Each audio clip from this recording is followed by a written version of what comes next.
Welcome to அம்மங்கா kitchen. இன்றைக்கி நம்ம கிச்சனில் ஒரு சூப்பரான ரொம்ப டேஸ்டியான ரொம்ப சிம்பிளான ஒரு ஃப்ரூட் கேசரி எப்படி செய்கிறதுங்கிறத பார்க்கலாம். அதுக்கு முன்னாடி நம்ம என்ன பொருள்லாம் தேவை அப்படிங்கிறத இப்போ பார்த்துக்கலாம்.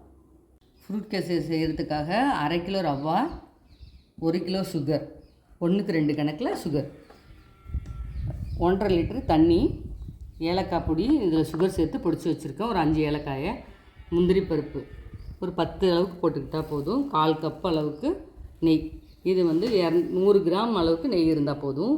குங்குமப்பூ, ஃபுட் கலர் தேவைப்பட்டால் போட்டுக்கலாம். ஒரு ஆப்பிள், மாதுளை, கருப்பு திராட்சை, பைனாப்பிள், பச்சை திராட்சை, இதுதான் இதுக்கு தேவையான பொருள். இதை இப்போ வந்து நம்ம ஃப்ரூட்ஸ் எல்லாம் கட் பண்ணிக்க ஆரம்பிச்சிடும். இப்போது ஃப்ரூட்ஸ் எல்லாத்தையும் கட் பண்ணி நம்ம ரெடியாக வச்சுட்டோம். இதுக்கப்புறம் நம்ம கேசரி செய்ய ஆரம்பிச்சிடலாம்.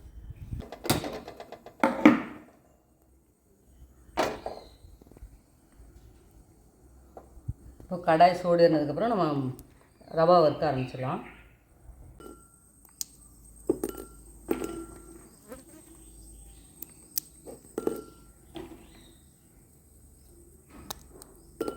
ஒரு 2 ஸ்பூன் அளவுக்கு நெய் சேர்த்து இந்த முந்திரியை முதல்ல வறுத்து எடுத்துக்கலாம்.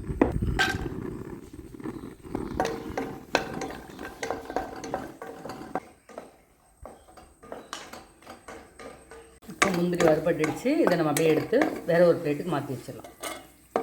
அதே நெய்யில் ரவையை சேர்த்து நல்லா செவக்க வறுத்து எடுத்துக்கலாம்.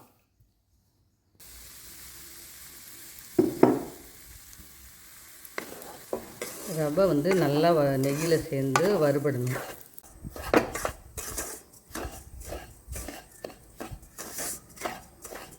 இப்போ ரவை நல்லா வறுபட்டுடுச்சு. இதுக்கப்புறம் அடுப்பை ஆஃப் பண்ணிவிட்டு நம்ம இதை ஆற வச்சிடலாம். கொஞ்சம் நெய் சேர்த்துட்டு இப்போ நம்ம ஆப்பிள், பைனாப்பிள், மாதுளை, கிரேப்ஸ் எல்லாமே நம்ம கட் பண்ணி ரெடியாக வச்சுருக்கோம். அதை இந்த நெய்யில் கொஞ்சம் லைட்டாக வதக்கிட்டு அப்புறமா நம்ம எடுத்து வைக்க போகிறோம். இப்போ எல்லாத்தையும் ஒன்றா சேர்த்து நெய்யில் வதக்க போகிறோம்.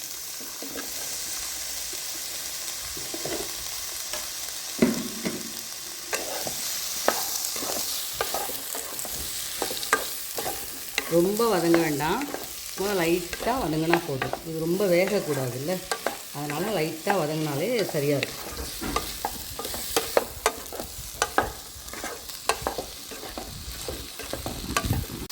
இப்போது இது வந்து ஒரு 2 நிமிஷம் அளவுக்கு வதங்கிடுச்சு, போதும். இதை அப்புறமா இதையும் வேறு ஒரு தட்டுக்கு மாற்றிடும்.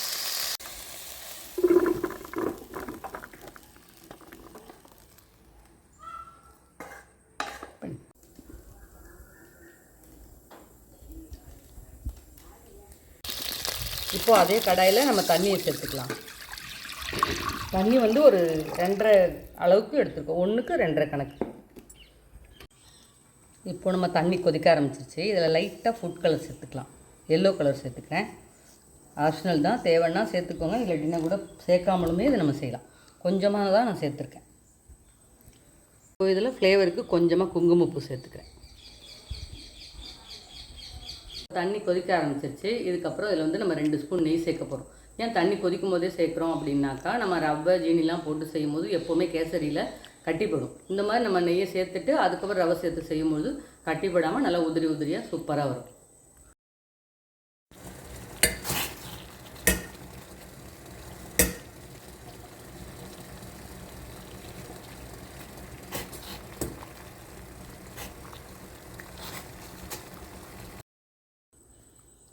இப்போது தண்ணி நல்லா கொதிக்க ஆரம்பிச்சிருச்சு. இதுக்கப்புறம் நம்ம வறுத்து வச்சுருக்கிற இந்த ரவையை சேர்க்க போகிறோம்.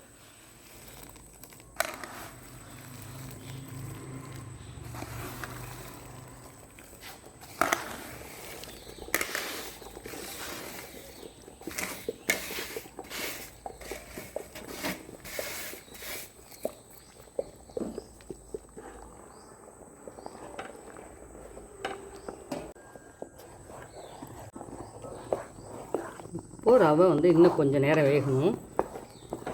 அப்படியே சிம்மில் வச்சுட்டு அப்படியே கொஞ்சம் வேக வச்சுட்டு அதுக்கப்புறமா நம்ம சுகர் சேர்த்துக்கலாம். இப்போ ரவை நல்லா வெந்துருச்சு. இப்போ நம்ம சுகரை சேர்த்துக்கலாம்.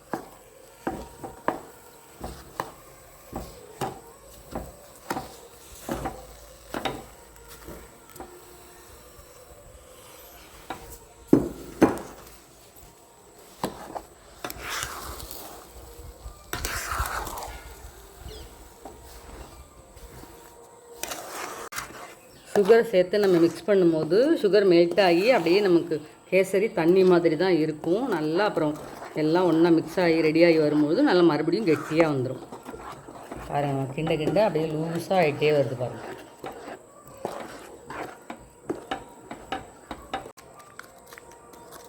இப்போ கேசரி ரெடி ஆகிடுச்சு. நம்ம பொடிச்சு வச்சுருக்க இந்த ஏலக்காயை சேர்த்துக்கலாம்.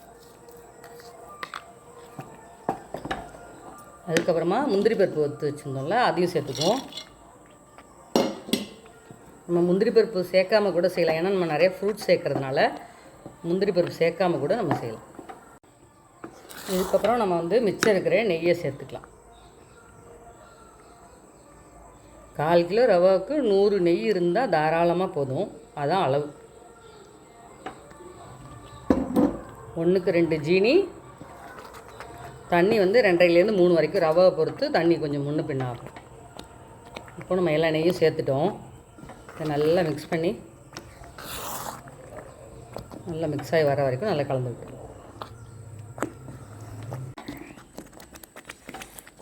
இப்போ நம்ம கேசரி ரெடி ஆகிடுச்சு. நம்ம ஃப்ரூட்ஸை இப்போ சேர்க்கக்கூடாது. அடுப்பை ஆஃப் பண்ணி ஆற வச்சிடணும். ஆறுனதுக்கப்புறம் தான் நம்ம ஃப்ரூட்ஸை சேர்க்கணும். சூட்டோடு சேர்த்தோம்னா அது நல்லா வெந்து போயிடும். இப்போ நம்ம கேசரி ஆறிடுச்சு. அதுக்கப்புறமா நம்ம இந்த ஃப்ரூட்ஸ் எல்லாம் சேர்த்துடலாம்.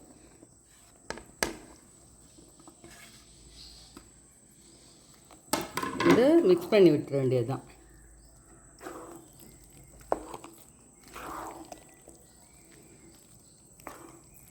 அவ்வளோதான். இது நல்லா மிக்ஸ் பண்ணதுக்கப்புறம் நம்ம சூப்பரான இந்த ஃப்ரூட் கேசரி ரெடி ஆகிடும்.